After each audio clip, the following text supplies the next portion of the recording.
Today we're going to be tying a salmon pattern for indicator fishing for Chinooks and cohos on our coastal streams here. We've got in the vise already a L11S 3H by Gamakatsu.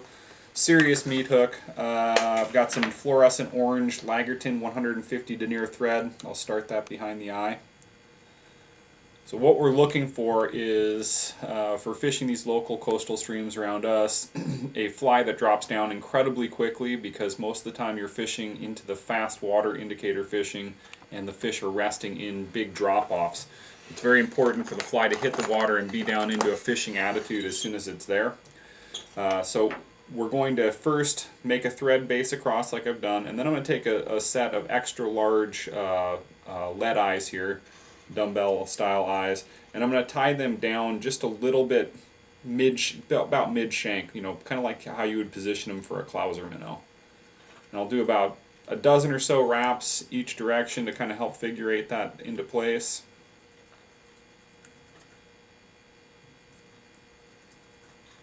Then I'll take my thread clear on back again, working with a new product called Frizzle Chennile. This is UV orange Frizzle Chennile. Again, I'm a big proponent of UV coloring. Just in general, it seems to work better in most instances. I'm kind of yet to see something where the UV application doesn't have at least some effect.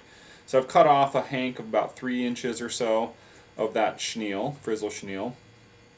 Very similar in texture to like the cactus chenille, except for denser. It's a thicker product as far as when you wrap it on the shank. So we're just going to wrap that forward.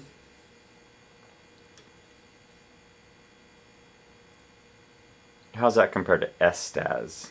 It's similar to Estaz. Estaz was kind of popular.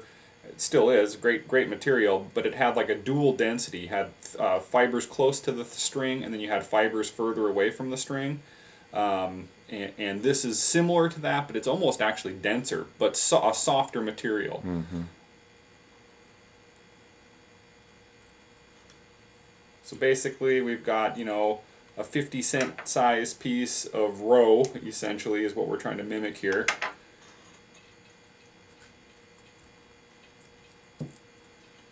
Just kind of take that back a little bit. And see, I've basically just wrapped over the eyes, kind of encased the entire thing. And then the final step here, very simple fly to tie, which is good because you end up losing quite a few of these, is we're going to take a hunk of egg veil here.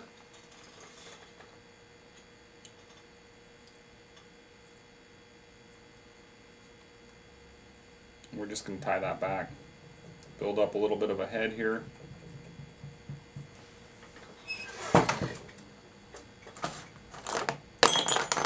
Grab my whip finisher. It is possible to tie this without the lead eyes as well and rely on sinkers. I'm not a super big fan of split shot, and if I can get away with fishing without it, I usually try to. But this is a nice heavy egg pattern, falls down into the slots, bonks the salmon in their nose where they don't like it, and fish on. It's one of my favorites. I hope it's one of yours too.